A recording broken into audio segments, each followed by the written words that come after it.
There you are. Excellent. We can see it. All right.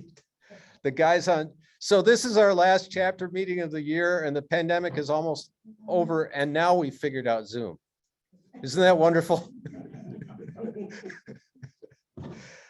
But let's see what we can do here. I have a couple of introductory slides to get us started. I think most of you are familiar with Trout Unlimited, but we may have some people who are at a TU meeting for the first time tonight. There's a 12-step program, which is all about conservation and about having fun with your friends fishing for trout. But seriously, Trout Unlimited as an organization comprised mostly of passionate anglers who are also, because of their passion about angling, are passionate about conservation. And we basically are active in 4 areas. We do a lot of events and engagement because we like going out fishing with each other, doing stuff with each other, and we like having these kind of chapter meetings too. We're very well known for our hands-on habitat restoration project. And if you've fished any stream in Minnesota or Wisconsin, you've probably seen, a TU sign, or, you've seen places where the stream is a bit easier to fish and has more fish because of habitat restoration projects that were done by TU volunteers.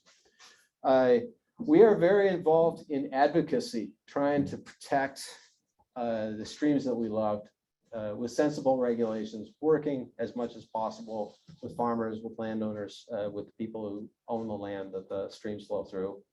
And then finally, one other activity that we're really involved in, and particularly I think in the Twin Cities metro area where we have such a big population base, is we're involved in education and youth education. Because we want the next generation of anglers to enjoy and continue to protect these streams.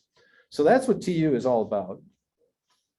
And the next thing I'd like to do is just go over a couple of ground rules, because we do have a pretty good sized group tonight. So please turn your cell phones off. Zoom participants, when you're not talking, if you could go on mute, that would be great. When we do get to a Q&A tonight, if you're on Zoom, if you could please put your questions in the chat, then I will read those questions to our guest speaker. And if you are, what I want to say, if you're here live, if you could wait until all the chat questions are finished, then we'll open it up to in-person questions. And Duke, I forgot to, when they do ask the questions, I'd like you to repeat the question because you're going to be closer to the speaker and the computer. And don't worry, by the way, that that will run over time, because Duke, if you've met him, you realize he would like to stay here and talk with all of you all night. And he's booked a hotel in River Falls, so he doesn't have to drive back down to Baroque tonight. So he'll stay here as long as you guys want to ask questions. And then finally, I had to put this in the notes because I sometimes forget it.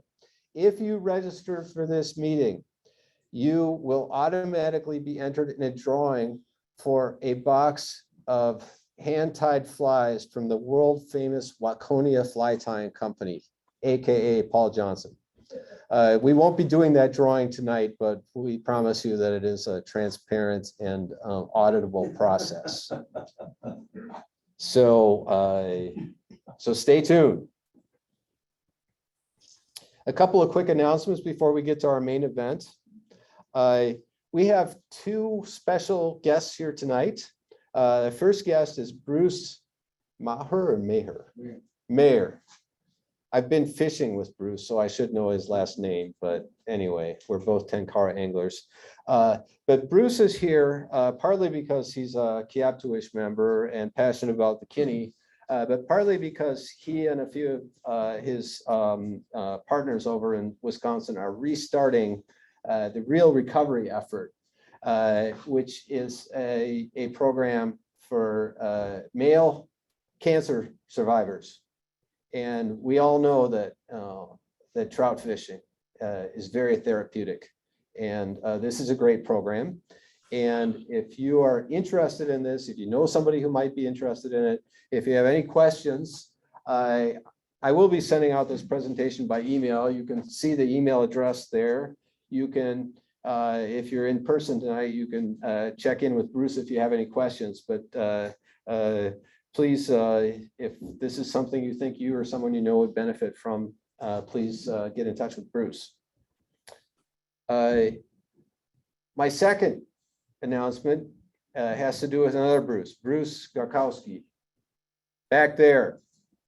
Bruce, what kind of a hat are you wearing? Yes, Tune Camp hat, right? So Tune Camp is an organization that produces great hats.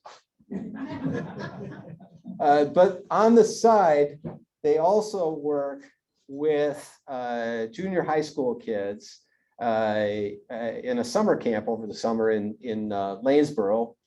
This year it's going to be in July, and the kids learn a lot about outdoor activities like hunting and fishing. They also learn about aquatic entomology. They learn fly tying. It's just this great experience. TUNE stands for the ultimate nature experience.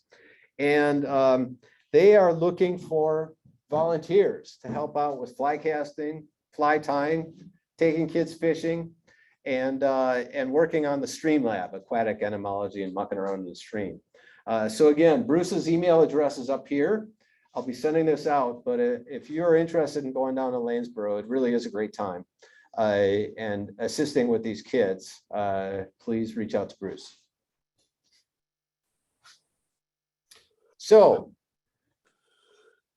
we do want to get to talking about restoring the Kinni, but as I mentioned, our organization is comprised of people who love to fish. And so we figured we better at least talk a little bit about fishing the Kinni. Now, I have good news and bad news.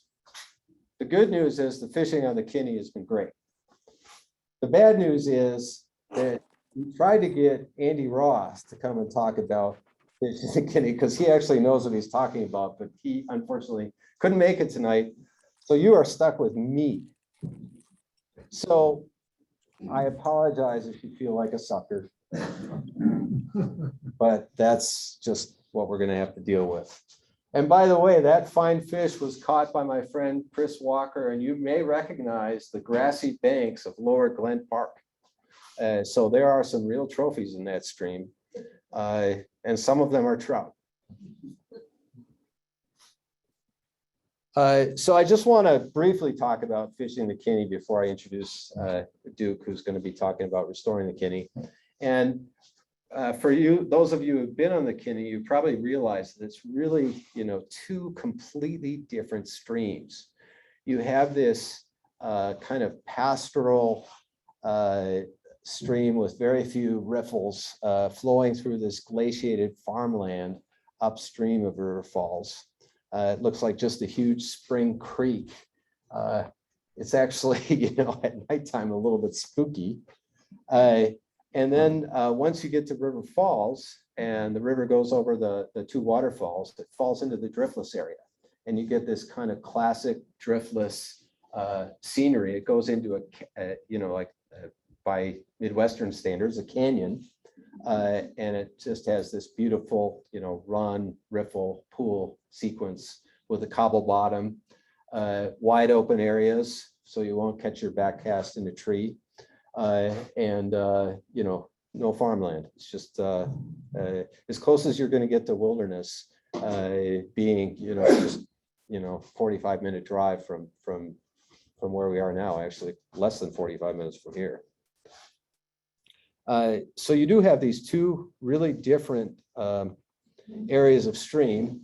And sorry for the busy slide here, but first I should point out that this map came from the Kinnickinnic River Land Trust, which is a great organization. And they made a great map, which I basically cut and pasted onto this presentation. But the upper Kinni starts, the headwaters are a little bit north of I-94. And it flows all the way down to the Lake George Reservoir in River Falls, and Duke will be talking about that in a minute. And all the way through there is the Upper Kinni. I'll be talking a little bit more about it in a second, but it's just, very, very clear, very cold, very accessible stretch of river. And then in River Falls, you have these two reservoirs where you used to have falls, and then the total river is about 25 miles. The Upper Kinni is about 18 miles. We've got about a mile or two in River Falls, and then the last 7 miles flows through this Kinni Gorge and then into Kinnickinnic State Park, where it has the confluence with the St. Croix. And there is no road from the city of River Falls until you get to Highway F, just upstream of the state park. So there's about a 6 mile long roadless stretch. So here's the kind of comparison. And where you fish, I guess probably a lot of people fish both stretches of the river, but I do have to say there are some Upper Kinni fans and Lower Kinni fans. I tend to really like fishing on the Lower Kinni. Greg Olson, the Kiaptuish president, he spends most of his time on the Upper Kinni because he loves fishing dry flies, and they have great hatches on the Upper Kinni. So it really depends. It's just such an amazing river that you have these different opportunities. But just really quickly, the Upper Kinni probably has one of the largest trout populations of any stream, maybe in the country. Last summer, when they did an electroshocking survey, they did 2 sites, and the Upper Kinni site that they did was really just upstream from the city of River Falls. And you can see they got 6,200 trout per mile. The stream is, in a sense, maybe a little bit overpopulated because it doesn't have a really high percentage of large trout. So if you are interested in eating trout, Casey Alali of the Wisconsin DNR would say, you go catch those trout. And I think the special regs on the Kinni are that you can keep 5 fish under 12 inches, release everything over 12 inches. So you could, have some delicious organic trout and probably make some room for the remaining trout to grow bigger. As I mentioned, the Upper Kinni has great hatches. A couple of the really good ones are the blue and olive caddis, and the sulfur should be coming, I don't know, in a week or 2, probably. And in June, the sulfur is just a great hatch. There are a number of roads that cross the Kinni. There are all kinds of DNR easements. Basically, you can fish almost the entire Upper Kinni on public land, public easement. So super easy access and a really convenient drive from the Twin Cities. And then another advantage to the Upper Kinni is that not every summer is like last summer where we had, a lot of dry weather and all the streams were fishable all the time. We do tend to get a few thunderstorms, you guys have noticed. And those driftless streams can be very flashy, but the Upper Kinni, with just because the geology, it's not steep. It's not, you don't get these really fast areas of runoff. It is one of the top 2 or 3 streams that I've seen in western Wisconsin for stream clarity. Even after a downpour, if you go particularly upstream from Parker Creek. As long as you haven't had something like 6 inches of rain in the last couple of days, you'll find fishable water. So that's the Upper Kinni. The Lower Kinni has less trout, but still a very respectable number. The electroshocking survey that the Wisconsin DNR did last year was actually in Glen Park in River Falls. And they found that 11% of the trout were over 12 inches. And they found a number of trout over 18 inches. And they shocked something like 30 or 40 streams. And the Kinni, the Rush, and Plum Creek were the top 3. Lower Kinni, Rush, and Plum Creek were the top 3 in terms of, going after trophy trout. So there are some big fish in there, not just suckers. The hatches are more sporadic. But it's just, if you like casting yamps like I do with a 10-color rod, or any way you like to fish nymphs. It's just got all this great riffle water where you try and get it into a little hole behind a rock, and all of a sudden, if you're lucky, you've got a 15, 16-inch fish on. It's a really ideal water for that. It really is close to a wilderness experience. When I was fishing it in early April with a friend of mine down in the Kinni Canyon, we saw two fishers, which are, in between an otter and a wolverine. And they were, they're extremely rare in the lower 48 states. And they were, I think, probably extinct here, 30, 40 years ago. But they've come down along that St. Croix National Corridor and repopulated the Kinni Valley. And there are just all kinds of other amazing critters and plant life, relics from the Ice Age. Cliffs are so steep that you have these boreal forest remnants. It's really just a special place if you're willing to hike. It can be unfishable if you get, a flash storm of an inch or more. So in that case, you're better off going to the Upper Kinni. And the one hatch that they do get that the Upper Kinni doesn't get is the kayak hatch. Actually, as I've been working on fundraising for the Kinni project, probably the #1 comment that I've gotten from folks is, I used to fish the Kinni, but I stopped because there's so many kayaks that it's just unfishable. And I guess I have a couple of comments about that. So the first thing is, I don't know if it's just a fluke, but last year and so far this year, there are not as many kayaks as there were in previous years. Secondly, if you fish on a cold day, a weekday, a rainy day, or before 10 a.m., you're unlikely to encounter enough kayaks to ruin your fishing experience. And if you go to the upper part of the Lower Kinni, once you get past 4 o'clock in the afternoon, the kayaks will stop coming too, because they, have to get down to their takeout before it gets dark. So there are ways to work around the kayaks, and we really are hoping to engage the kayakers because there are a lot of them that love the river too. And so there are ways to work around this. I just want to back up for a second and talk a little bit, since access is difficult, talk about a couple of access points. Oh, no, I guess I had a slide here. There we go. Sorry, this is an eye chart for those of you, maybe for those of you who are participating by Zoom too, but I'm just going to point out a couple of things. So the first one, 1401 River Ridge Road, is basically a residential neighborhood which has a cinder path which leads to the base of Lower Glen Park. And so you can park on the street there. Please be courteous. It's just a residential neighborhood, but there is a public access point. If you walk down there, because of some work that the Land Trust has done, supported by Trout Unlimited, you can fish not only up into Glen Park, but you can basically walk down as far as you want to fish, and it's good water to fish. So that's one good access point, super convenient. The Land Trust also put in a parking lot at County FF, and it's across from the dog park where people take their dogs. I think on Google Map, it may show up as the community forest, which was that Land Trust purchase we supported.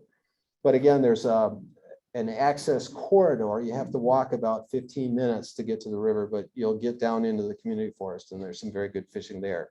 If you want to go further down in the Kinni, you probably are familiar with the Druiski Preserve. That's about I want to say almost a 30-minute walk one way to get to the stream. But once you get down there, there's a good amount of parkland and public land and some nice water down there. So that's a good access point. And then finally, if you go down County F to the bridge that crosses the Kinni, if you're coming from Hudson, on the right-hand side, just before you get to the bridge, there's a little parking lot, which is part of the Kinni State Park. So you do have to have a state park sticker there. But if you park there, you can fish downstream into the state park. I haven't fished that much, but I would like to fish it more because it looks like there might be some really big fish in there. You can also cross the road, and there's a driveway that you can't drive up, but you can walk up that driveway. That's part of the state park, and then you can fish up to Kinni. And once you get past the state park, there, if you look at the land trust maps, you'll see various fishing easements and so forth. And I guess what I want to say is, once you walk past the state park and keep going upstream, it doesn't say it's an easement on the map. But I've talked with the landowner, and you know, he doesn't obviously want people crossing his land from the, you know, county F or anything. But if you're walking up along the stream corridor, he's happy to have courteous anglers there, particularly those who contribute to the restoration of the Lower Kinnickinnic River and the removal of the Powell Dam. And that's a really beautiful stretch of river. That's where I saw those fishers. That's where you have these, you know, these weeping walls where, you know, all kinds of springs are coming out of limestone. So that's a great place to fish as well. So, you know, I want to say maybe 10 or 15 years ago that the access to the Lower Kinnickinnic was super restricted, very difficult, but it has gotten a lot better. Anyway, it's a great place to fish, as is the Upper Kinni. So my final slide here is that due to the miracle of the internet and good work by Kent Johnson, and I don't know who else at Kiaptawish, there is a stream gauge at County F in the Lower Kinni that shows real-time stream conditions. Remember that big flood we got, what is it, May 9th, I think, or something like that? You wouldn't have wanted to be fishing the Kinni the day after that flood. And, you know, you can see that the stream spiked up to almost 900 CFS, whereas the normal base flow is about 110. As a rule of thumb, I find that if it's 130 or less, the water is fishable in the Lower Kinni. I wasn't there, but I'd be willing to bet that the Upper Kinni was fishable the whole time, even during that whole event. And then there's also a little Secchi disc with a camera, which doesn't always work, but you can actually look and see, you know, if you can see the disc, and then you know for sure if you don't trust the gauge. So this is a great way if you're driving out before you go to see if you're actually going to be able to fish the river the day after a thunderstorm.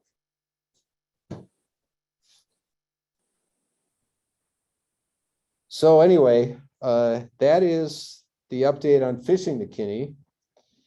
And now we have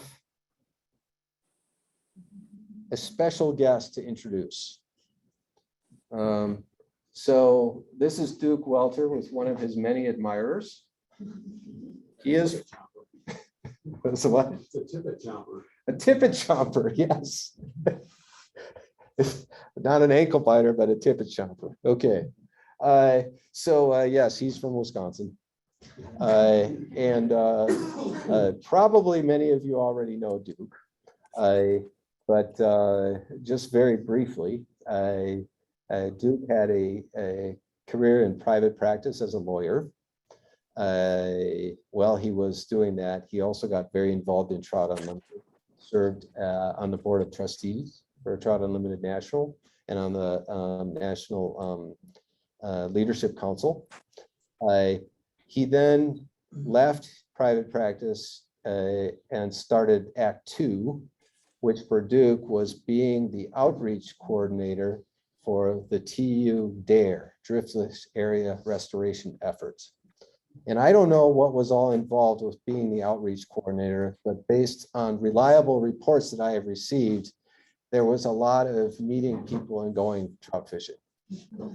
Two things which Duke is very good at. So at any rate, Duke did that for a number of years, and now he's busy with Act 3. And Act 3 is an act in two parts. So part one, which is very important to Duke, is the Kinnickinnic restoration effort, which he's going to tell you about in a minute. He is on the board of directors of the Kinni Corridor Collaborative. Judy Babcock, the chair of that group, is here today. He's on the board of directors and is serving as the fundraising chair. And the second, perhaps more important part of Act 3 for Duke is that he is the campaign advisor and brain trust for his wife, Crystal, who was recently elected to the Viroqua City Council. So we're very proud of him for that. So without further ado, I'd like to introduce Duke.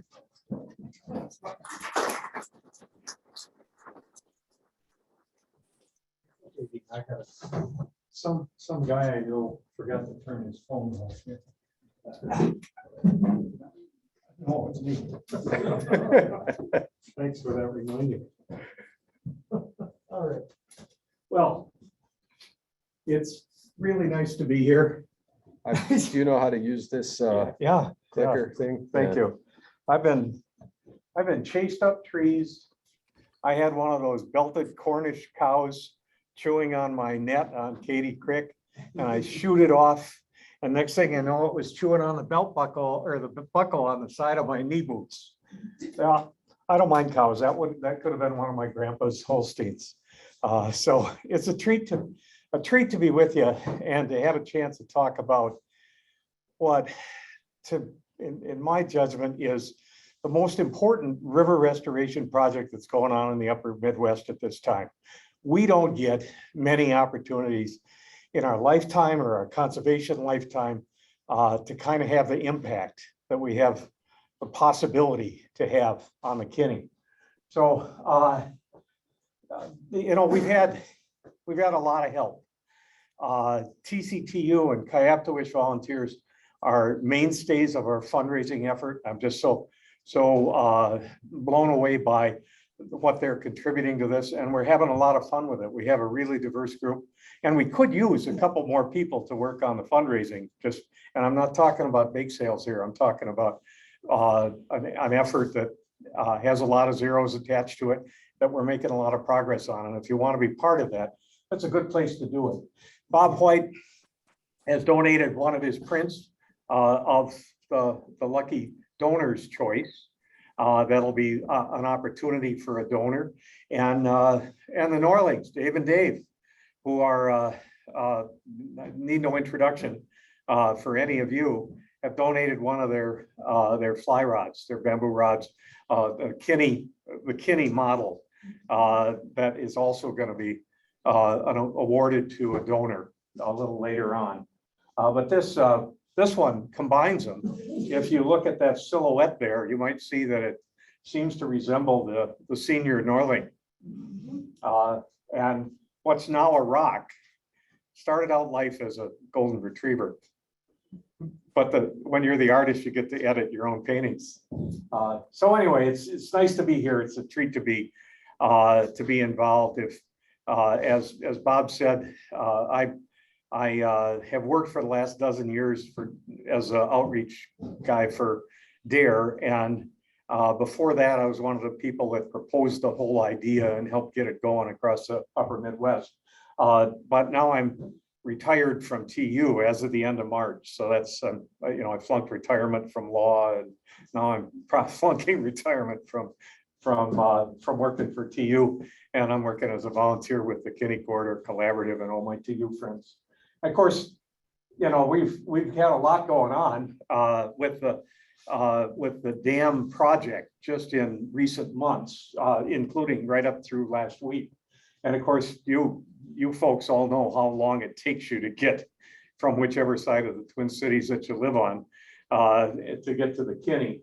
I discovered the Kinni in 1988. I often say that when I took a legal job in the Twin Cities, and I often say that I spent a decade working in the Twin Cities 1 year before I moved over to Eau Claire and practiced for 25 more years. But the Kinni was from my house in Burnsville to the Kinni was just about long enough to start to decompress, and then I really found my solace on the Kinni.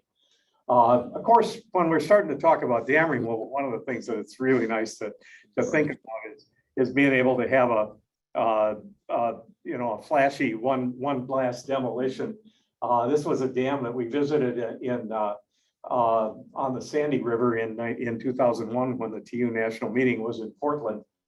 And it was really interesting because I've been involved in a bunch of dam removal discussions here in Wisconsin and nationally. And to run into the issues that were part of that dam removal, they weren't terribly different than what we were talking about in Merrill or Baraboo or Bloomer or the Mounds Dam on the Willow River that Kayaptowicz was so involved in. Issues were pretty much the same. They had one more little one, and it was the extinction of salmon and coho stocks that were trying to make their way up this dam. And when we were there, the salmon, how big were they? Somebody caught one below the dam, and its head and its tail stuck off the sides of their tailgate on their truck. Those fish were trying to leap up this dam, and their noses would get 12, 15 feet up and hit the concrete, and then they'd bounce back down. And after a while, they'd take the fish ladder, which was kind of effective at getting some of them upstream. Now they've got a complete salmon run on that river.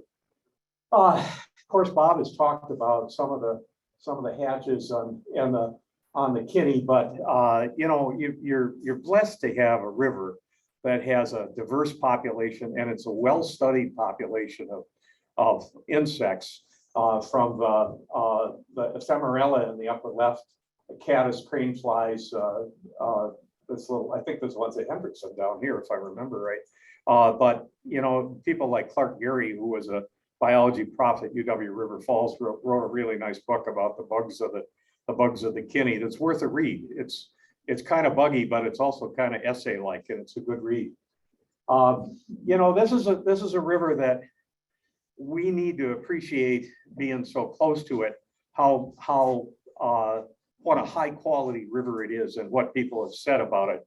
And a couple of people that mean an awful lot to me who've written about it, or several of them, were Steve Bourne and that gang of four that wrote Exploring Wisconsin's Trout Streams. And they wrote, and this is the second edition, so it's about 8 years ago.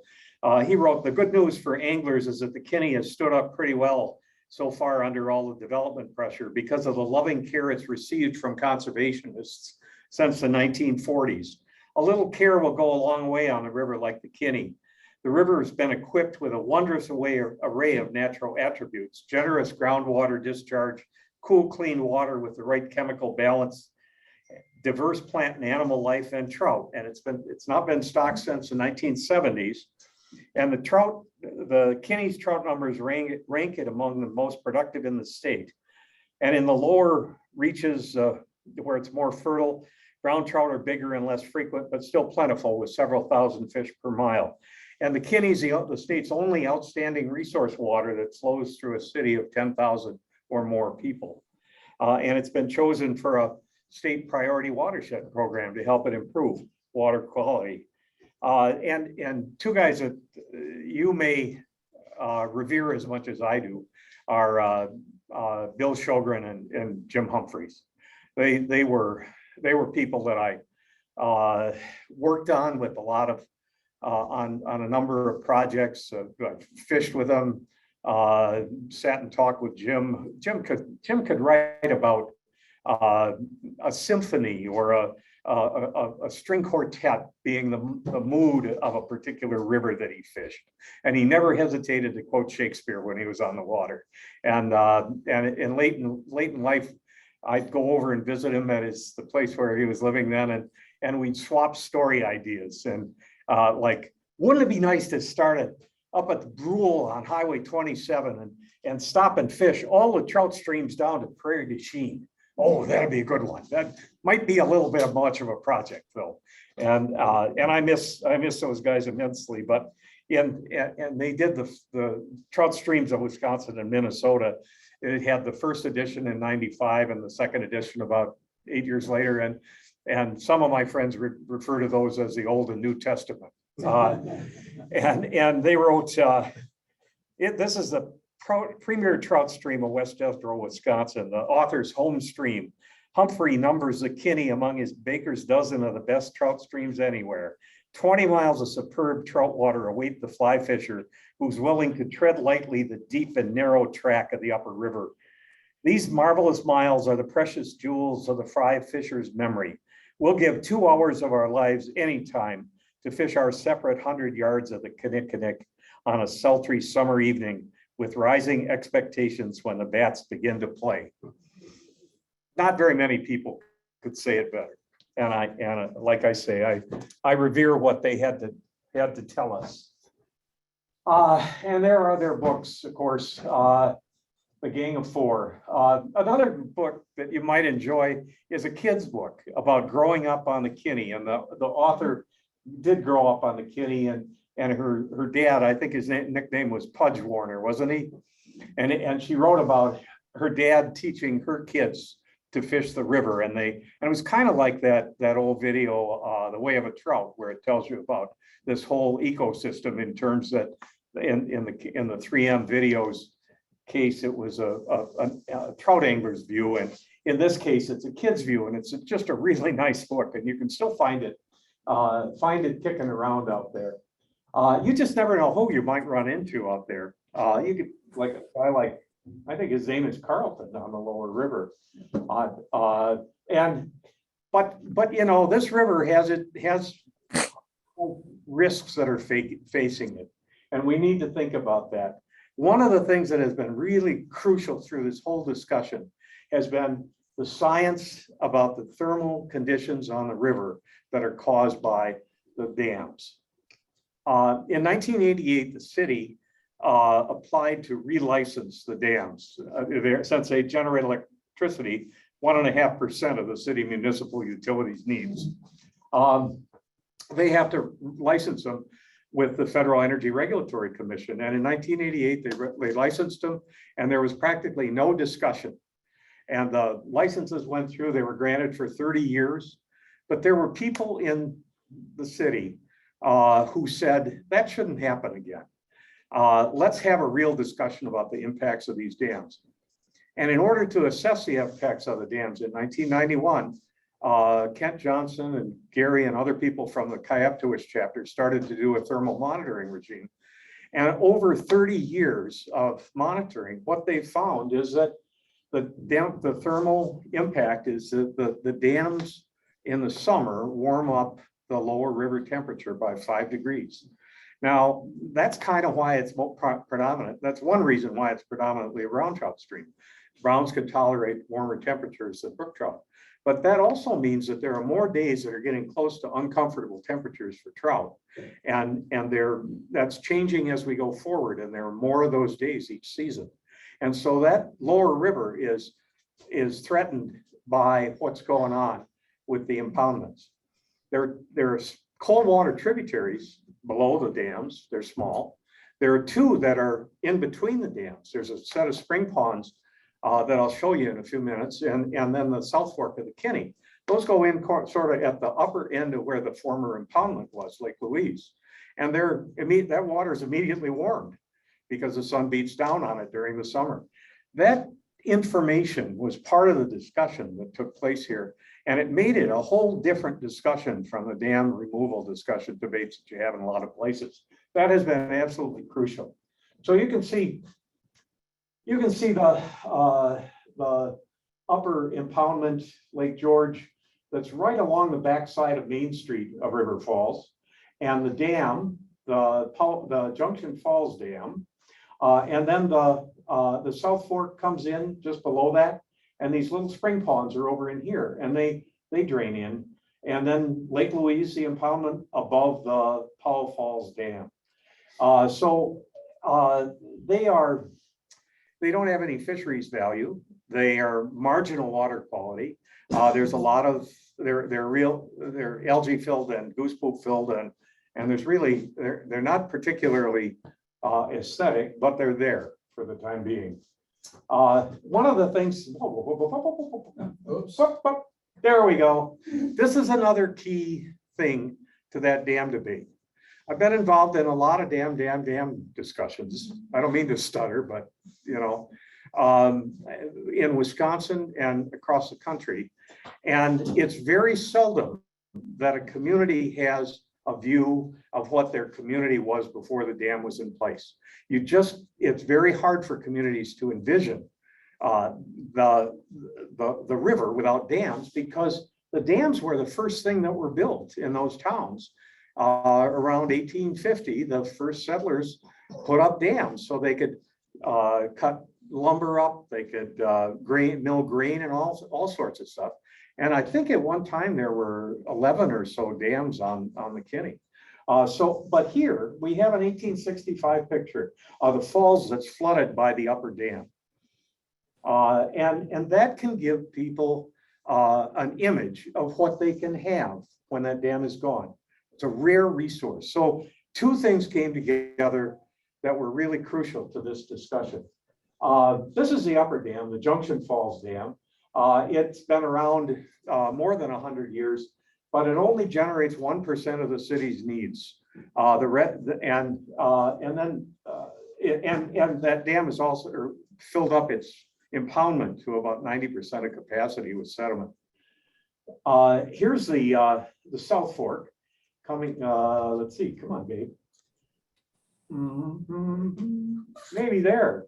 There's a South Fork that comes in just below the Junction Falls Dam. And here, one of the two spring ponds that empties in. Now, as I said, that water is warmed immediately in the lower impoundment. This is the Lower Dam, which I think, is there anybody here who hasn't fished the Lower Dam? No, okay. I don't have to talk a lot of it. Bob could also tell you about the fishing. And when the TU National Meeting was held in Minneapolis in 2006, I remember guiding some of the attendees from the Lower Dam on down. We had a nice day, but everybody kind of looked askance at that dam and wondered what its effect was. It also has its storage capacity about 90% filled by sediment. And it's also, well over 100 years old, and it generates 0.5% of the electricity that the city needs. And most of that stuff, electricity, is bought on the market by the city, and it's not any more or less expensive. I think when you add all the costs of the dams in, it's less expensive to buy it on the market than it is to have it generated there. So this is Lake Louise, formerly formed by the Powell Falls Dam. You can see the algae in it, and you can see this is the area before it was drawn down in August 1920. What? So I'm sorry, I got that wrong. That's Lake George. Never mind. Okay, so how did this dam decision get brought up? The licenses were going to be renewed in, I think, 2018. And in 2014, the city moved to renew them, thinking that there would be no public discussion or challenges to that idea. And at the first meeting, a couple hundred of people, including quite a few people who were in this room, showed up to say, wait a minute, not so fast. Let's have a real discussion about the pluses and minuses of keeping these dams. And that started one of the most productive dam. I think I could see Gary in there. Yeah, with his head down. You'll know Gary. He's the one with the license plate that says no dams. Dozens of meetings, formation of the Kinni corridor committee. Gary served on that through endless meetings, and a lot of us went through a lot of meetings over time. And finally, there was a feasibility study that talked about costs and environmental impacts. And at the same time, a whole bunch of studies were being done by the city to satisfy the requirements of FERC relicensing. Well, in 2018, the city council finally decided, after all that study, and hundreds of citizens came to those meetings, they finally decided to take out the dams. Now, the lower dam, they chose to take out first, probably because it generates less electricity and they'd have to give up $25,000 a year of revenue. And that was to be taken out by 2026, unless we could find a way to do it sooner. The second dam was going to be relicensed and allowed to continue generating until money could be found to take it out. that could be as late as 2046. Now, if that seems like a leisurely schedule, it did to a fair number of people. But we got that decision made, and the city asked that a new nonprofit be formed to help the city raise the funds and educate the public about the dams. And that's where the Kinni Corridor Collaborative came in. Judy Judy Foster Babcock is the president and CEO of that. She's a longtime serial philanthropist in the River Falls area. She's been president of the Land Trust and other groups. And she's been steadily plugging our group going forward. And her husband, David, has been the communications guy. And between the two of them, they also do drone flights over the river almost every week. So you can see those on the Kinni CC Facebook page and YouTube page, I believe, too. So we got the decision in 2018. You want to know how hard it is to raise money for a dam removal in 2026, in 2019? You talk to all these foundations and businesses and you say, you want to support a dam removal on a really great river? Oh yeah, when's it coming out? 2026. To a person, they say, great, come back in 2025. So, you know, in some of these cases, I, for instance, pray for a lot of rain around Bloomer every once in a while, because I think that, you know, if you're ever going to get rid of the dam on Duncan Creek, it's going to take something biblical. But in 2020, in August or June of 2020, there was a flooding incident that raised the water level 6 to 8 feet above the top of the two dams, washed a ton of sediment, many tons of sediment downstream, and ran it.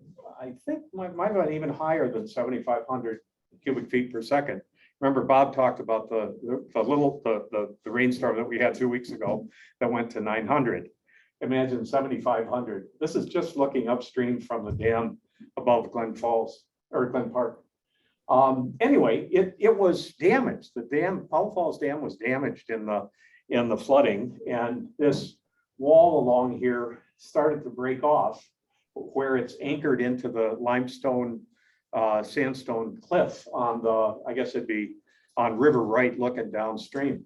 There was some concern about that, and so they inspected and got some estimates of cost to repair it. But since it was going to come out in a few years, the city decided not to repair it and decided to ask the federal licensor to allow them to draw down the impoundment.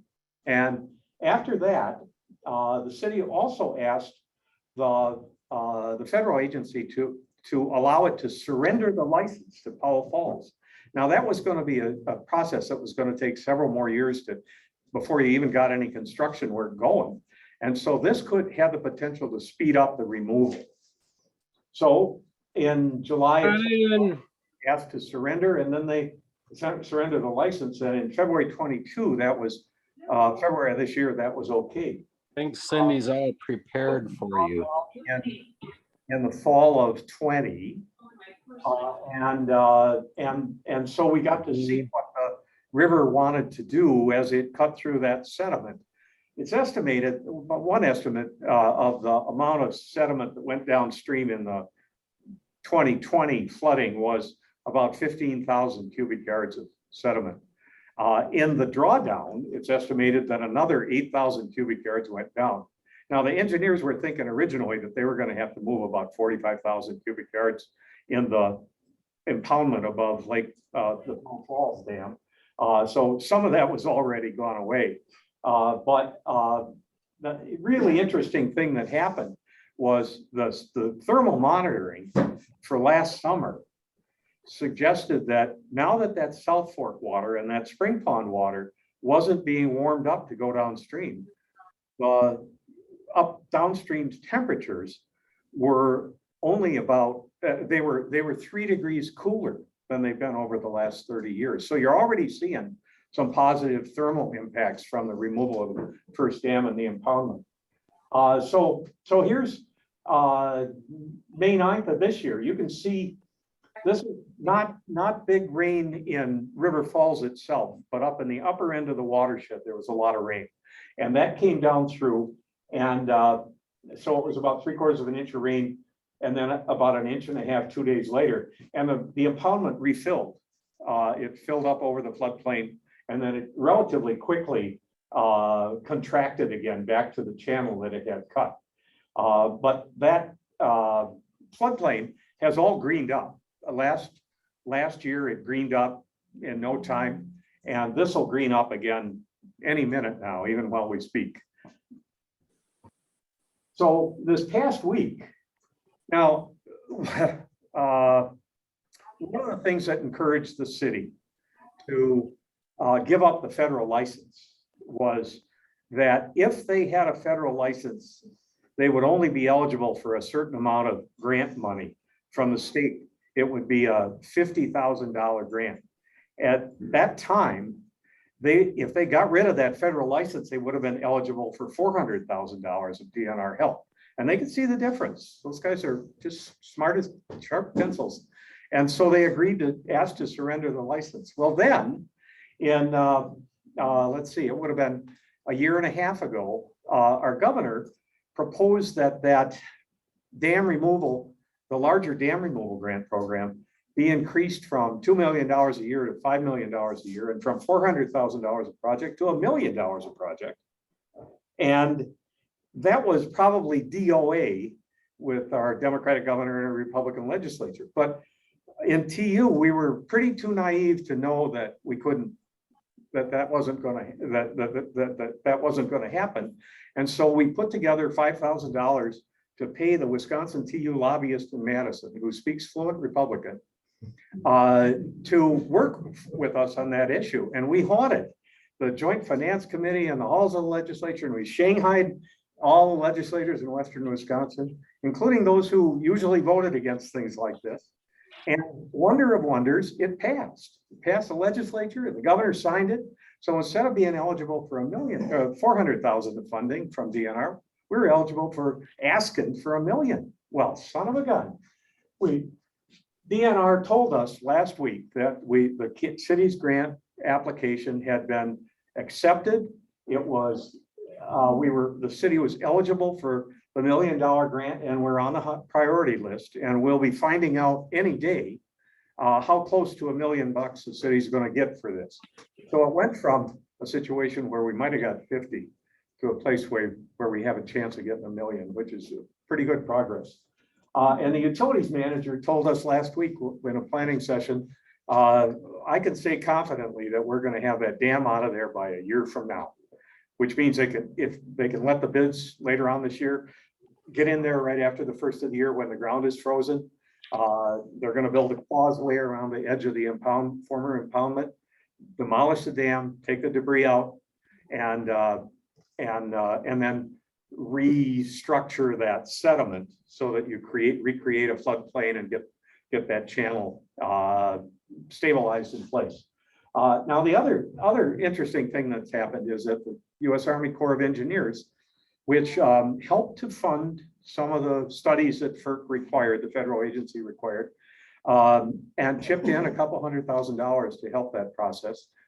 They've expressed an interest in this, and they've done a sort of an initial scoping look at it. And they said there's enough interest in our agency to be able to come in and consider doing the next dam removal, that we'd like to go forward with a major feasibility study, which probably is going to be somewhere north of $500,000 with a city contribution and a Corps contribution. And if they say they want to do it, it'll take them a couple of years, as with the Corps. It's hard to get them moving in any particular direction. But if they decide they want to, the city and the Corps and the DNR would have the opportunity to work together on the second dam. And that would mean that we needed to raise money for the first dam, but it would reduce the likelihood we'd have to be doing the same thing for the second dam. So that's all good news, and it's all within the last week.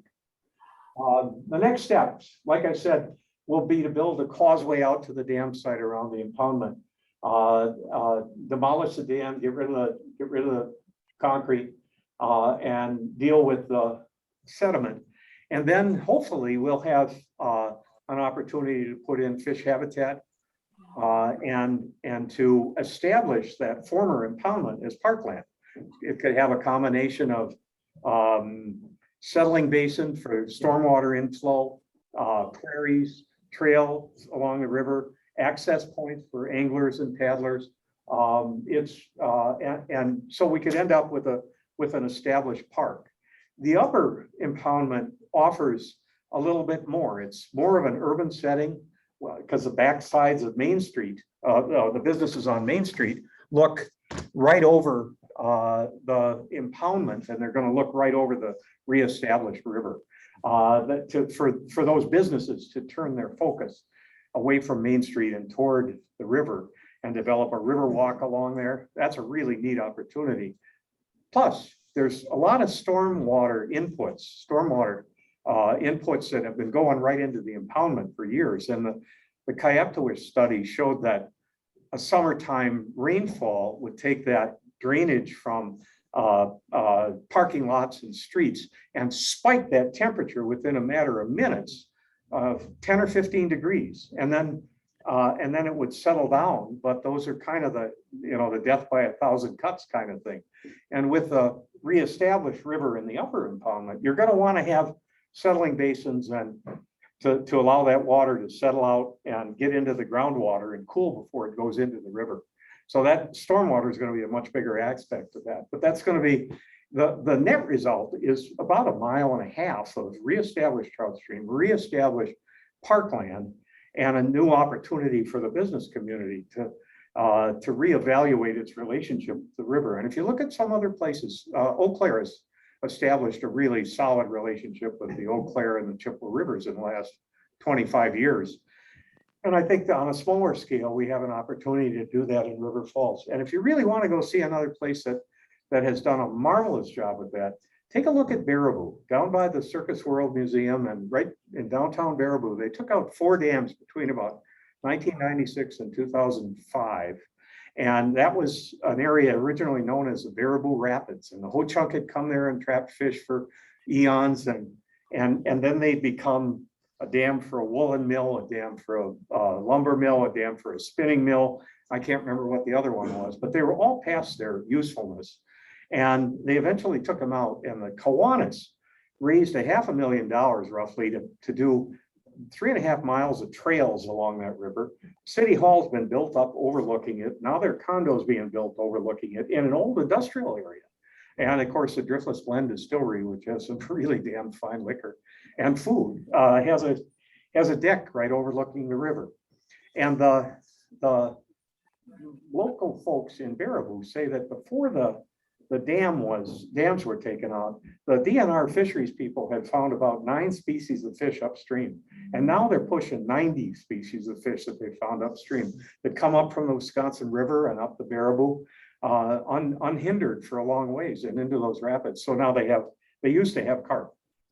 And if you want to fish carp, you could do that. But now they have smallmouth and walleye and northerns and sturgeon and all kinds of stuff in there. It's a wonderful example of a city taking a different view of a river. And I think there's something instructive that a city like River Falls could do.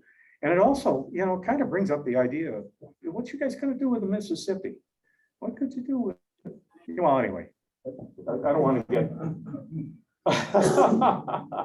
So, a lot of people don't have very much idea about what happens when they take out that impoundment.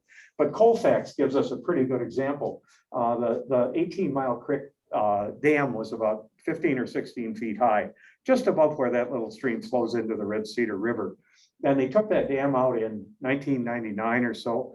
And then the DNR and TU worked on developing a trout stream through there. DNR had to work with all this sediment to try and sculpt it back to the edges of the impoundment and create a floodplain. And they created a beautiful little village park, very functional trout stream that also gives fish from the Red Cedar a chance to migrate up. And I suppose they're eating brook trout, but it's good for everybody in the long run.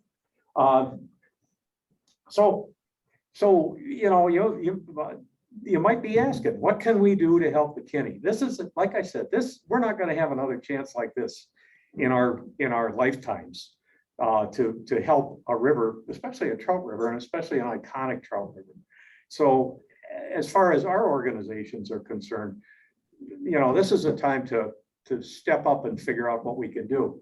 I'm going to say there are plenty of events. There's going to be a monitoring program going on this summer.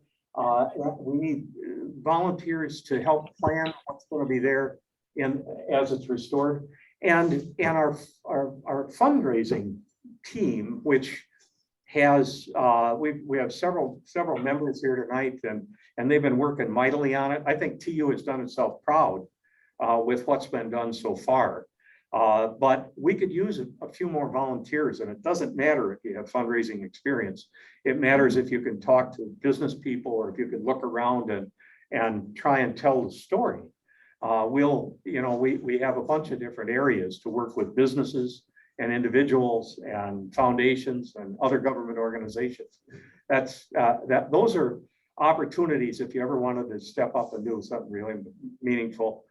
That would be a good place to do it. So, okay, you might ask, how much money do we need? Bob? Bob does numbers. This is kind of a tag team presentation tonight. There you go. You're up. So as Duke mentioned, we've been working very hard for a couple of years to get public funding for this project. And the best estimate that we have right now is that the total cost of the project, including removing the dam, repairing some of the infrastructure associated with the dam and the stormwater, and then doing that kind of basic soil stabilization of moving stuff away, but then also kind of more enhanced habitat improvement where we really work on stabilizing the soil. We plant prairie vegetation. We do in-stream work. The entire cost of that is $3.3 million. The city of River Falls has budgeted $1.2 or $1.3 million for that. And as Duke just mentioned, we're hopeful, fingers crossed, that we get this dam fund grant from the DNR $1 million. So the public funding that we secured is $2.3 million. And we are working on raising the rest of the amount, $1 million, through private donations.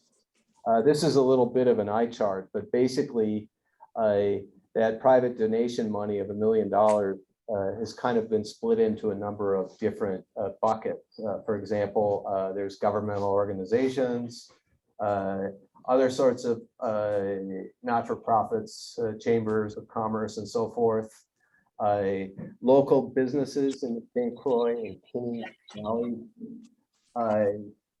foundations.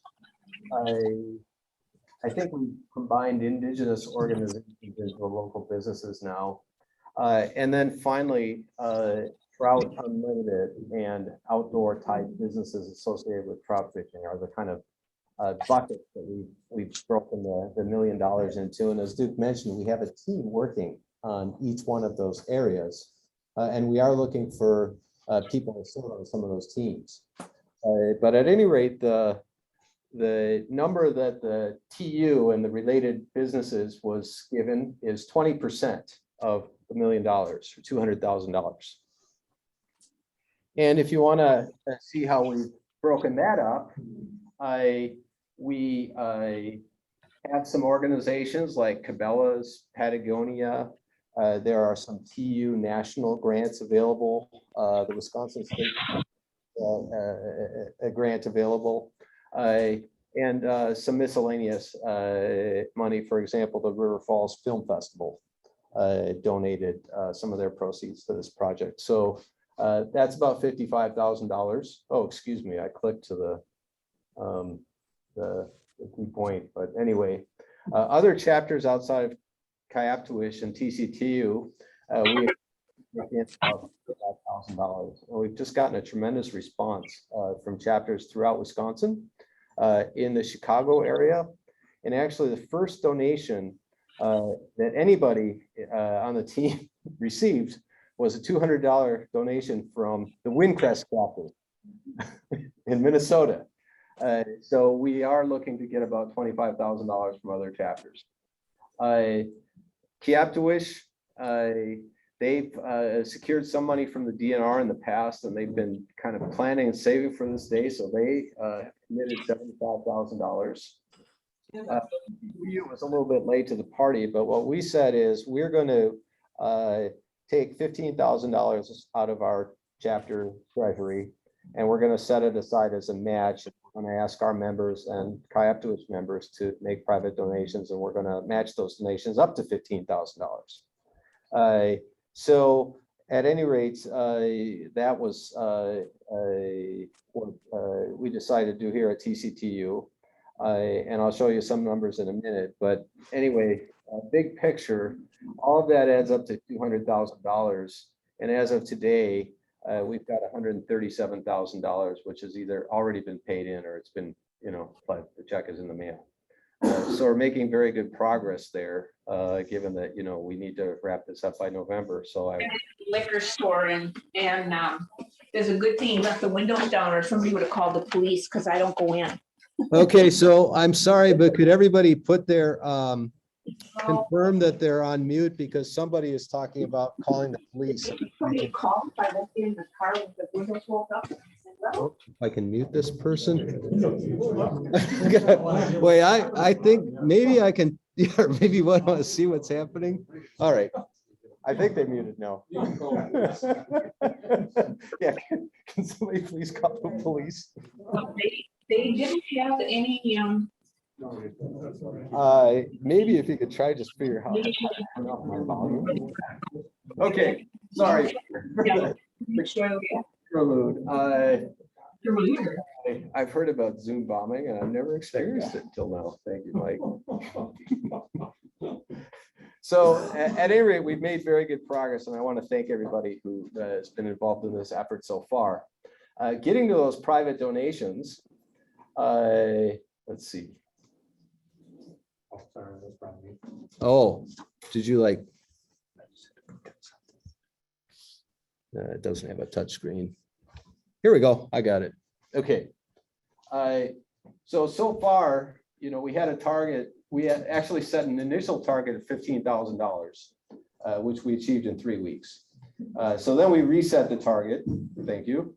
To $30,000, and we're making very good progress towards that goal. We have, as of a couple of days ago, 75 donors and over $24,000 raised. If you want to contribute to the effort, here's the website where you can go and find a link to donate with a credit card or a check. If you don't have a pen and paper ready, don't worry, you'll be getting an email or a call. And of course, there is swag involved. Do we have a sample?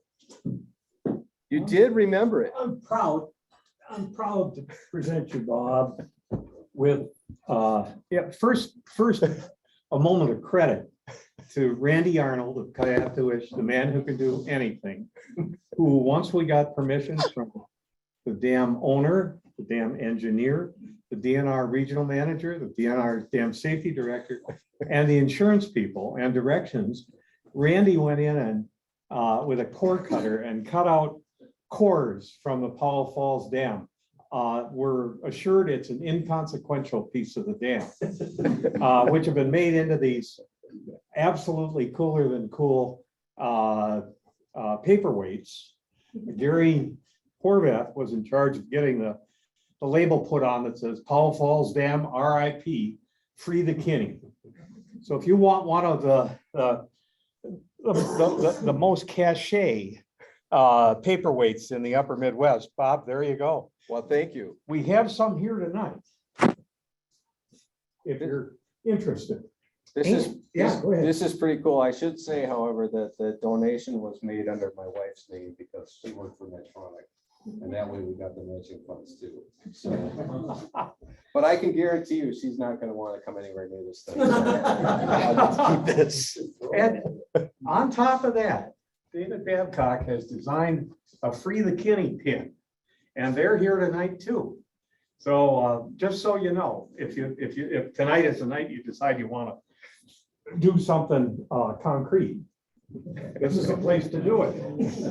And as Bob says, our motto should be taking down the Powell Dam one core at a time. If we didn't have any other way to do it, then that's what we'd have to do. And somebody told me today that Randy reminds them of badass Neil Young with a chainsaw. So I would nominate him as the guy to do it. But anyway, sorry, Randy. Thank you, Randy. It's very- Sticks of dynamite would fit nicely into those. Anybody have a blasting permit? That would be a serious Kind of move. asked. Yeah, we could get a song written about that, I think.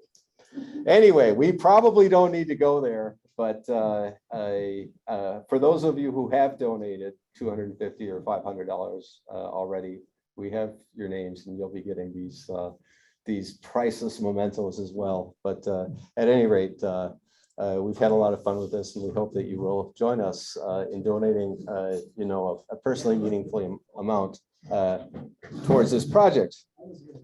Other ways to help that Duke has already mentioned, we are looking for volunteers for some of our fundraising groups. This is Cody Coutil, who has volunteered to write grants. He's working with Gary, and I think he's having fun. So if you are interested in volunteering for a committee, or if you are a photographer and you have any good photos of the Kinni, and particularly photos of kids, we like photos of kids. And we're hopeful that we can get an article about the Kinni into the TU National Magazine Trout. And it would be great to have some good photographs. And Duke and I are not great photographers. And the deadline for that, for the Trout Magazine article is, I believe, June 5th. So we gotta do something in a hurry. So if you have anything in your files, get them to Bob or me. Yeah, we'd really appreciate it. So please contact either of us. I think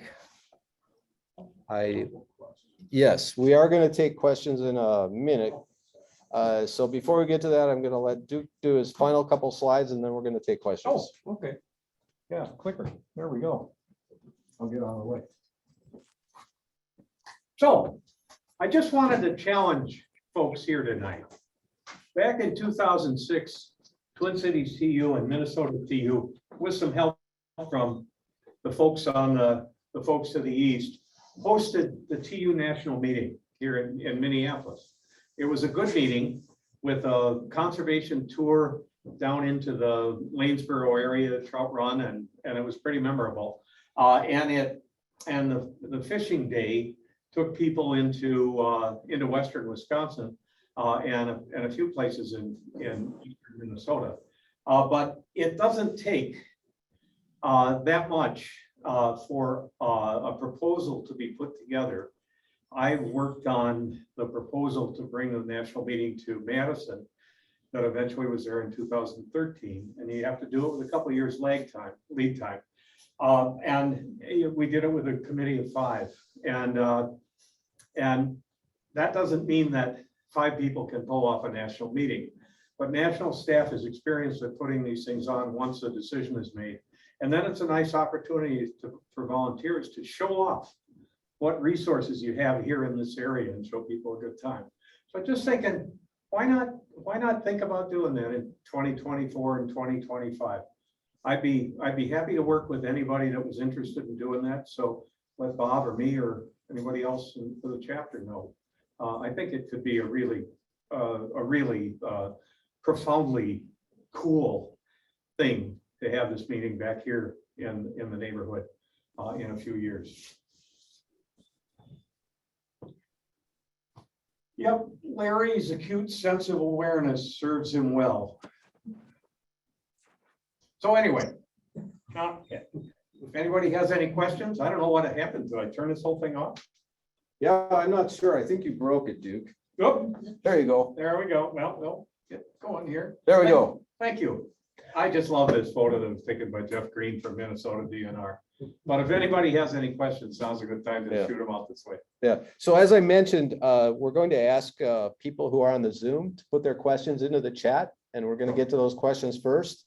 And then I know we have at least one question from our in-person audience. So we'll get to those after we get to the Zoom questions. And we actually do have one question right now from Charles Phelps for you, Duke.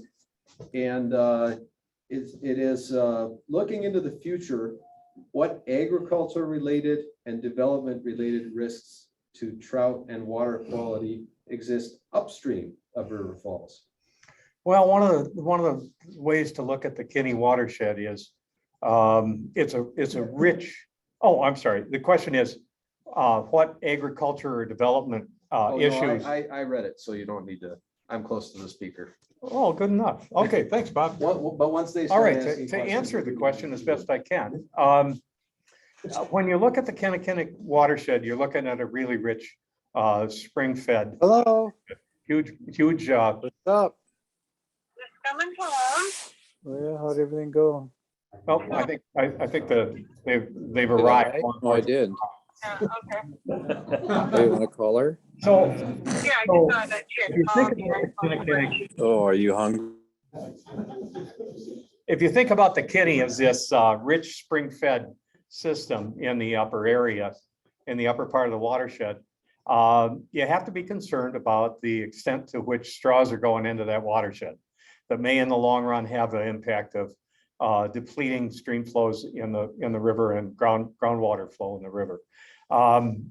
Black Earth Creek is an example of a place that has an awful lot of straws going into another spring creek, and it's feeling the effects, even though there have been strong protective efforts over the last, oh my God, 50, 60, 70 years. And the extent of development up toward Roberts and the areas north of 94 that are developing so fast with the Twin Cities metro exurban area, that's got to be a concern to the watershed. And agricultural land use, other than the Parker Creek spill and the Trimble spill some years earlier, you haven't been plagued by as many fish kills as some other watersheds in the state. But vigilance on non-point pollution is always important to keep in place. And I think anglers have an opportunity to be the eyes and ears of the DNR in reporting those kinds of problems. Now, are there other problems that are related to both development, probably closer to River Falls, because you can see some developing neighborhoods going up. I think Kayaptawish tried to anticipate this a dozen years ago, and they did a video with Kathy Werzer narrating called Storm on the Horizon that really talked about the prospect of rampant development in the Kinnickinnic watershed as being something that needs to be monitored and looked at from the perspective of how much water can you take out for particular uses that is going to deplete groundwater. So those things are there. I'm concerned about across the upper Midwest. I'm concerned about phosphates, nitrates, and neonicotinoids as being problems for our water systems, both personal and the stuff that we send downstream to the St. Croix and the Mississippi and the Gulf of Mexico, as well as the impacts of neonicotinoids on our insect populations. They may be emerging as a really serious culprit in some of the changes in both terrestrial and aquatic insects that scientists have been studying for the last 10 or 15 years. It started out in 2005 or so that there was really no work that had been done to try and identify the impacts of neonicotinoids on insects. And when an Iowa State professor came out with the first study that suggested that caddis populations were being suppressed and neonicotinoids were probably a factor in that, the upper house of the Iowa legislature, which is the Iowa Farm Bureau, tried to defund Iowa State. So those things are kind of in front of us, and it's, this chapter and Kayaptawish, TCTU and Kayaptawish have been have been strong supporters of being vigilant about those kinds of threats to our watersheds. And that has to continue for the Kinni to be a vital and healthy stream. Bob? Okay, here's another related question, which may be a little outside your wheelhouse, but I'll ask it anyway. Who knows? From George Vanya. And the question is, what is being done in the upstream watershed to protect the watershed from coming development, which may be stimulated by the Stillwater Bridge? By this, I mean, are the townships requiring developers to provide stormwater retention ponds? Since I live in Viroqua, I'm not. Maybe we should just get back to George on that. And I also Yeah. think, the willow is probably also at Right, serious risk there. Right. And I don't know the extent to which the apple will be, but I wouldn't be surprised. right. But the Kinni is going to face some of that too. Okay, so we'll do a little bit of looking into this. The next question, which you might be able to answer, or if not, maybe somebody close to Kent can answer, is from Harold Slowick. Does the stream monitoring data show a water temperature increase trend on the upper Kinni? Gary? I'll ask Gary Horvath, Vice President of Kayaptowicz, to answer that. He's very familiar with this one. So I can answer on the previous question. The quick answer is no, the other townships do not have ordinances beyond state requirements. The River Falls City Council we worked with them to pass, at the time, was probably the most progressive stormwater ordinance in the state. And so they have to infiltrate 3/4 of an inch rain, can't leave the site. And so that's done a lot. As development, increases, that'll, getting that, making sure that's enforced. The state did roll back, when they released their guidance, because this came out before any state guidance existed, they tried to water that down a little bit. So it's been eroded slightly, but it's, to my knowledge, like Roberts, and luckily there's not a lot of communities up there, but Roberts doesn't have anything on the books, and it's something we've talked about in the chapter. And then what was the question? The upper Kinni water temperature trend. Yeah, hasn't so changed. the Kent Johnson and number of us who were around in the 90s and late 80s when we started monitoring, we set up the monitoring system mainly because of stormwater. We wanted to document the water coming into the city, through the city, and then below the dams. And we saw, like Duke talked about, spikes from stormwater runoff, and really helped build our case for the ordinance. And then we also saw, consequently, the effect of the dams, which, we should have anticipated, but that's not why we put them in, was very helpful on the final decision. But because the database is over 25 years, the DNR, the primary, Matt Mitro, the primary DNR scientist in Madison, said that set of data is the best set of temperature data in the state.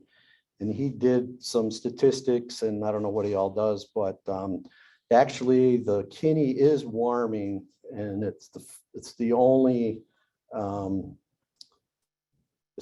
place in Wisconsin where you're able to document effects from global warming. It's very small, but the river is warming generally. And that's why the dams, with the 5-degree difference, if that trend continues, you'll tip the river at some point, maybe not in my lifetime, but in 40 years, it will tip and you'll lose the fishery in the lower river. So this buys us that time. But yes, it is going up, but ever so slightly. Thanks, Gary. Yep. Thank you. Next question is from Mary Lilly. She says, hosting the national TU meeting in Minnesota or Western Wisconsin sounds interesting. And showing off the Kinni without a dam. What are some of the benefits to our chapters if we were successful in getting awarded to be host? Well,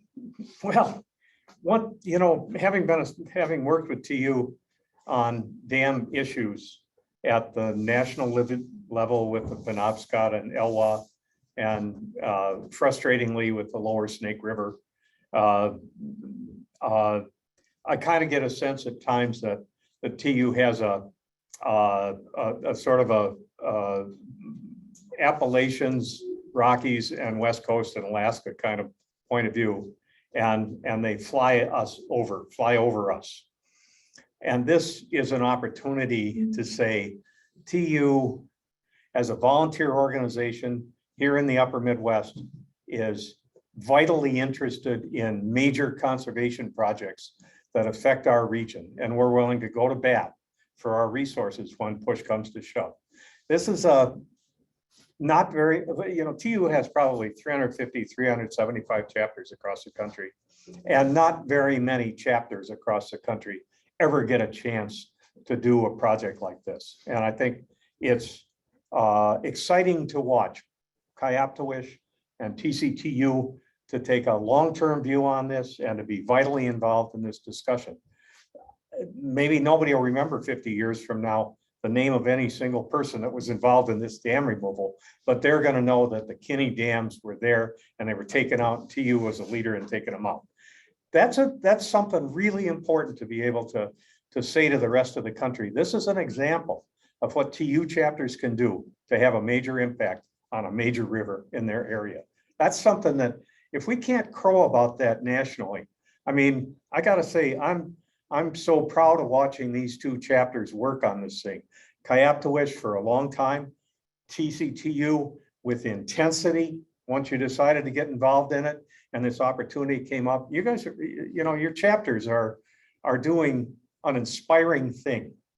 And I think a chance to show off that inspiring thing to other TUers from across the country, that's going to be inspirational. But the other side of this, and I've been involved in a number of issues in the Midwest. When I was state council chairman, Perrier decided they wanted to bottle up the McCann River, which is another one of our iconic streams. And our state council and our chapters really got involved in that and fought it off.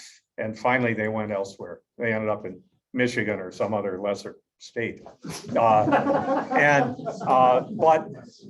that was something, interestingly, where a lot of people who saw TU people working in carrying out our mission decided that that was some place that they wanted, that was an organization they wanted to be involved in. And we saw a whole crop of active volunteers and leaders and people saying, well, I can do this. I can get involved in this. I can play a part, and I can play a part with this chapter, and I want to be a part of this. Having a national meeting can do that and can prompt people to get involved with your chapters that are going to become another generation of leaders. I don't doubt that this dam discussion is going to do the same thing for both your chapters. You're going to find people who decided, if this chapter is doing stuff like helping to remove the dams on the Kinni, I want to be a part of it. I'm not going to sit on the sidelines. So I think that answer goes to both the dam removal and the idea of hosting a national meeting. Okay, we have, I'm gonna ask one last question from the Zoom, and then I'm gonna turn it over to our in-person audience. If you Zoom folks do have questions, go ahead and keep putting them in the chat, but I know we have some folks here itching to ask questions. So this last question is from another Bob. And he says, do you think the water flow in CFS on the Lower Kinni will be lower or higher once the dams are removed? Got to be people, Gary or Scott, that you guys would have a much better informed opinion. No, the river is currently, their permit is run a river. So the flow out equals flow in. So that's why you see the hydrograph when it rains, it goes up, and they're not allowed to what's called peak. And a lot of the western reservoirs and the bigger ones in Wisconsin, they can withhold flow. They can withhold flow in low peak times, like overnight. They'll basically hold back water, reduce the flow downstream. And then when the morning, when everyone's, taking a shower and cooking, and the demand for electricity goes up, they peak, they release more discharge and lower the reservoir generate a lot of electricity at the time they need it, and it's a cycle. And, years ago, they would practically de-water the stream. In '88, the DNR said that they could no longer peak. So what comes in goes out, so there should be no difference. And I've heard kayakers say that they think it's going to affect the flow, and that's just, rubbish, because what comes in goes through the turbine, and whatever excess goes over. And so that's that answer. Yeah, the easy answer is 2 words, the same. It'll change through time though, depending on precip and spring flow and the delay in the spring flow. How long it takes to get through the ground. Okay, thank you. Okay. Okay, we are ready to answer some questions for our in-person audience. Scott. I got 2 real easy ones. Oh, good. Who's writing the color? Duke, now's your chance to repeat the question. The question is, who's writing the article for Trout Magazine? Our Eastern Conservation Communications Director, Mark Taylor, who lives in Roanoke, Virginia. He's been out here. The Board of Trustees was here 5-6 years ago, and he was with them. Gary used that opportunity to touch base with a lot of potential national donors. And he's looking for pictures. Okay. He may be You in. guys are feeding with info though? There's another article in the works for fly fishermen. And that will be out either in the fall or the winter. So we're going to get some national ink on this. I knew it was coming. Just Yep. didn't remember. Okay. Second question? Second question is the private pot of money. Is that a combination of KIAP, Twin Cities and KCC all put together? Mhm. Or they're separate pots? Well, there's a kind of a Separate merger. pots added up, or how do you do that? Okay. When you, Oops, do you have the? Yeah. Thank you. the question is the total of the private donations, does that represent Kinni CC, Kayaptawish, Twin Cities TU, or a combination of those? I would say it's a combination of those. All those are groups to which you can donate, and it's going to be put together in a pot. Some of it may be earmarked for a particular part of it. One thing that we didn't discuss was, as a specific part of the 3.3 million, is a monitoring plan to monitor before the dam is drawn down, after drawdown, after removal, and then after removal of the second dam. So you can look at overall conditions over that longer study. And that's contemplated as a 10-year study. And the design is over here in detail on this sheet. And it should also be available someplace else, and God knows where. Is that on the Kayaptawish site, Gary? Maybe. I'm not certain. Okay, you can get it through Kayaptawish. We're waiting for the paper. Yeah. Yeah, okay. So you can also donate through the St. Croix Valley Foundation. And that's the kind of place that will take appreciated stock donations that can then be turned into cash for the project. And I think you could also do your mandatory minimum distributions under IRAs and other retirement vehicles can go in through that vehicle. So the member of Kayaptawish, I want to donate to my chapter. I'm doing this for everyone. Okay, so the question is, do you want to donate to your chapter? And the answer is that we have set up a dedicated website donation link using the Trout Unlimited events page. Okay. And that dedicated site says free the Kinni, and any donation which is made to that particular site is definitely going to go to the Kinni. Okay, so it is a Melbourne site. Right. Yeah. Whereas if you donate to your chapter, then you need to make sure that the chapter hears that you want it to go to the Kinni. Mhm. So that site that we put up there, it's linked to the TCTU website, but we've had a number of donors from Kayaptawish, and we're viewing this as a borderless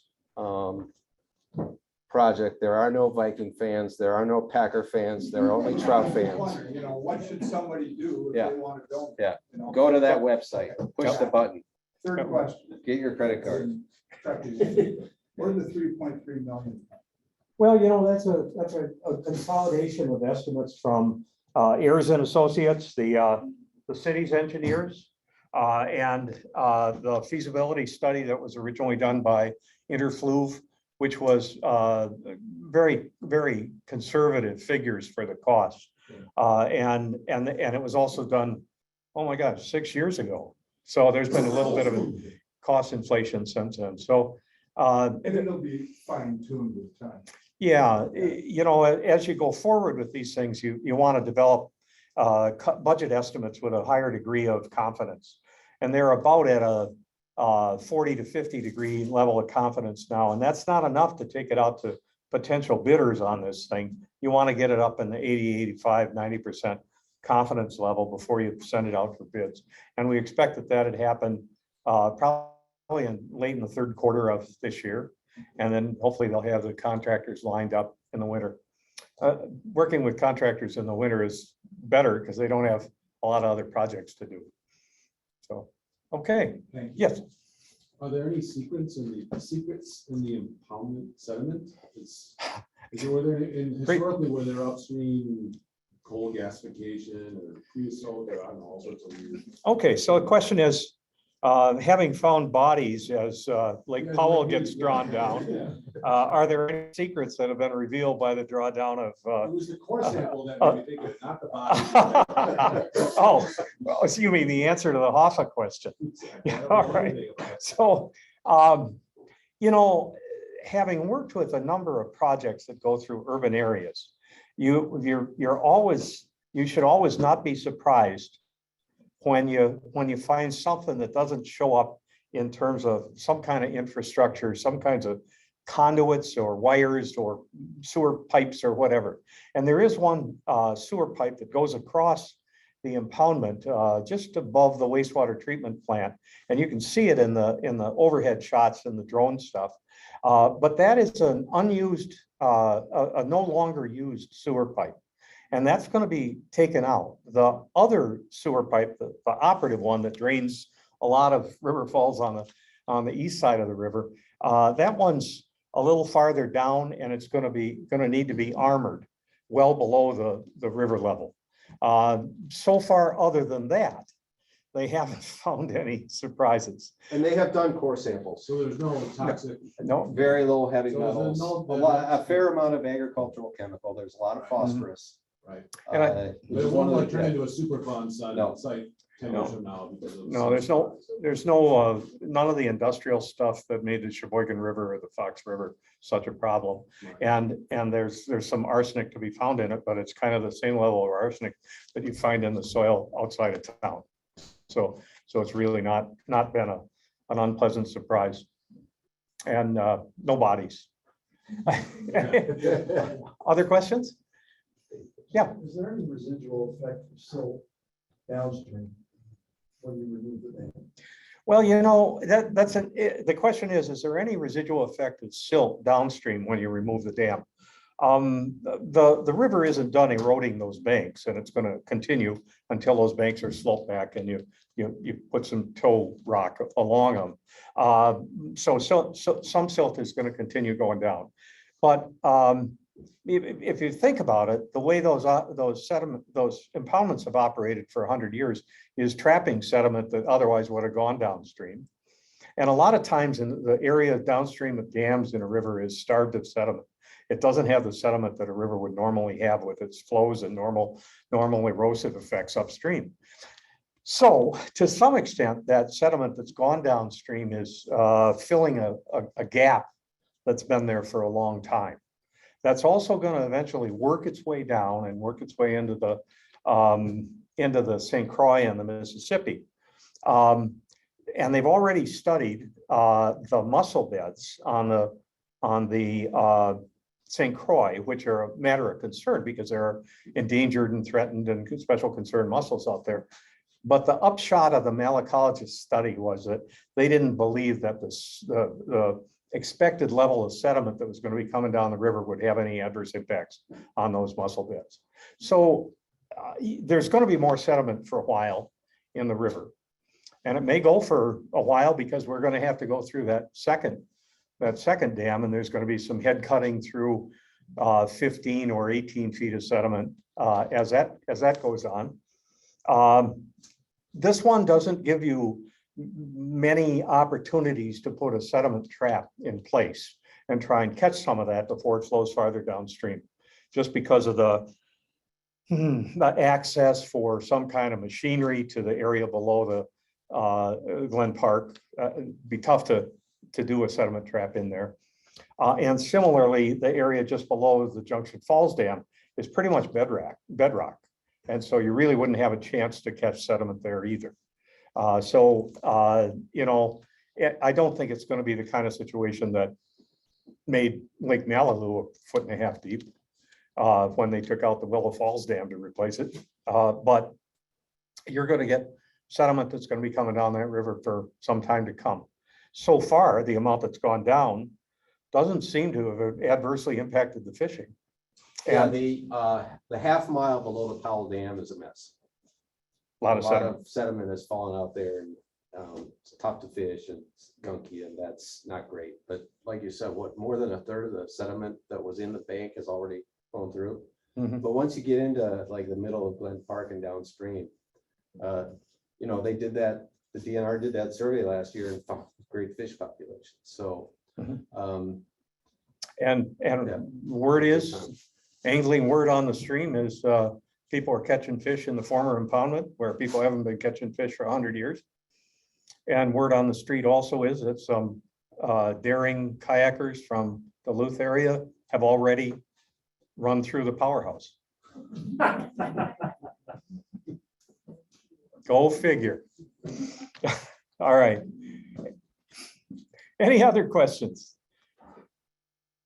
Well, I want to tell you, on your table, you may find a tchotchke, right? Is that the term? This is a dry bag for your phone. This may make it unnecessary for you to carry that bag of minute rice under the front seat of your car to put your phone in when you dunk it.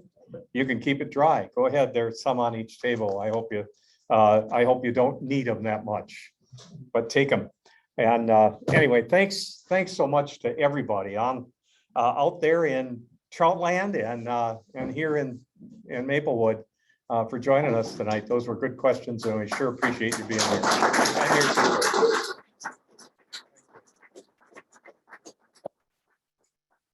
Cores are here, buttons are here. Come.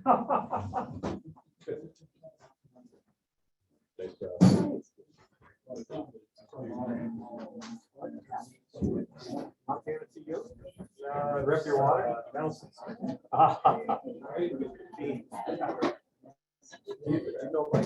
I know. Nice to meet you. I remember. Yeah, I appreciate it.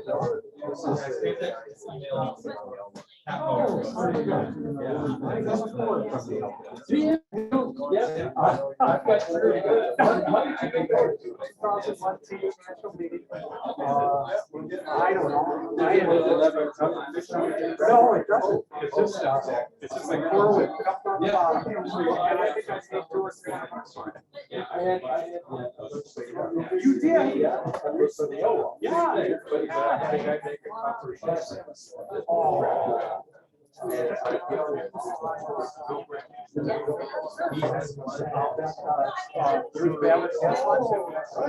Secretary of the Interior. I think he was at that meeting and he said, I want to take a whack at the wall. We thought about that as a fundraiser. $1,000 a whack. That's where that.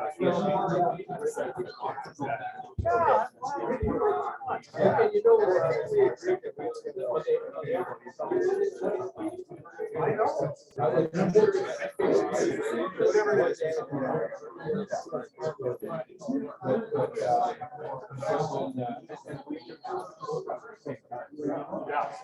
Yeah, I know you're.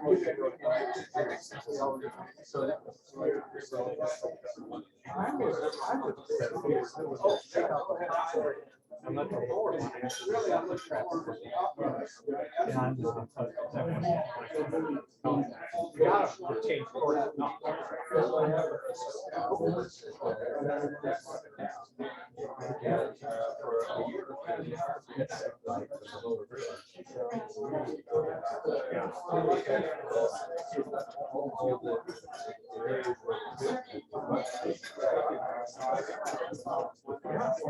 then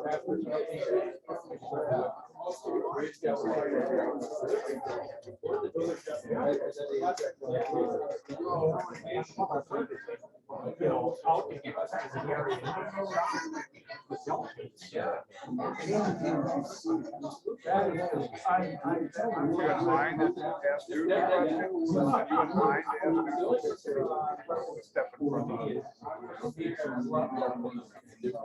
What's that? You're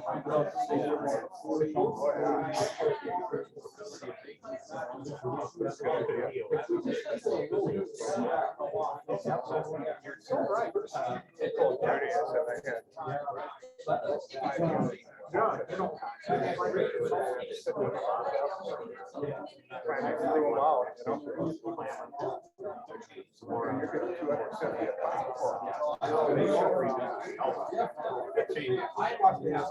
All right, good to see you too. All right.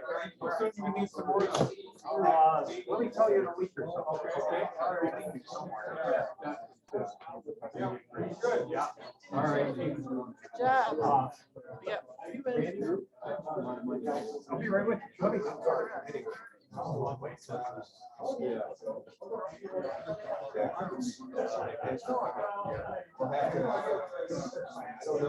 right. Thanks, Randy. Yeah,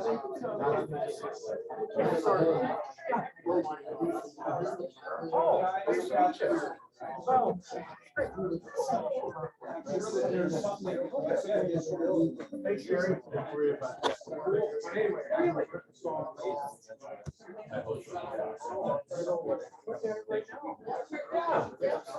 Well, thanks, Jerry.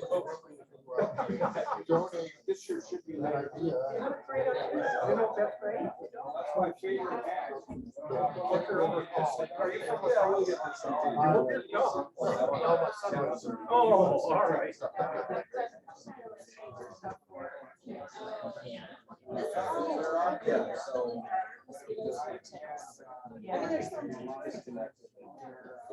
Thanks for coming. I'll see you down our way. Okay?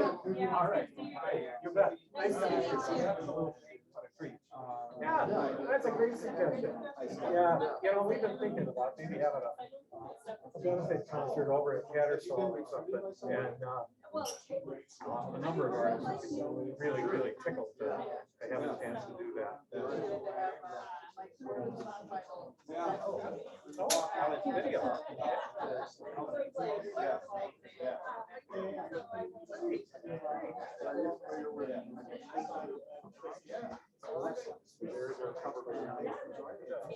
Are they an old rock and roll group? That's my favorite kind of music. Oh, all right. I kind of like the Thunderbird and over and over. Yeah. Oh, great. Yeah, that would be super. Yeah, you know, I think that would be a lot of fun. Oh, thank you very much. Nice to meet you. Bill?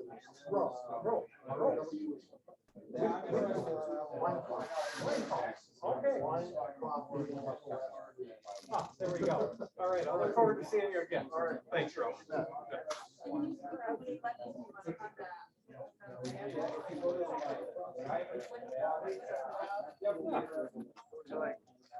A half dozen would be good for starters.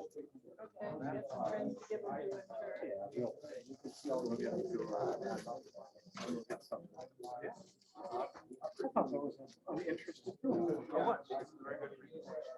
Thank you. Probably 40 people. The questions were actually insightful. I like that. I really like that. Yeah. Chris promised she would have been there, but she had a city council meeting today. I'm calling her I got the box. I do.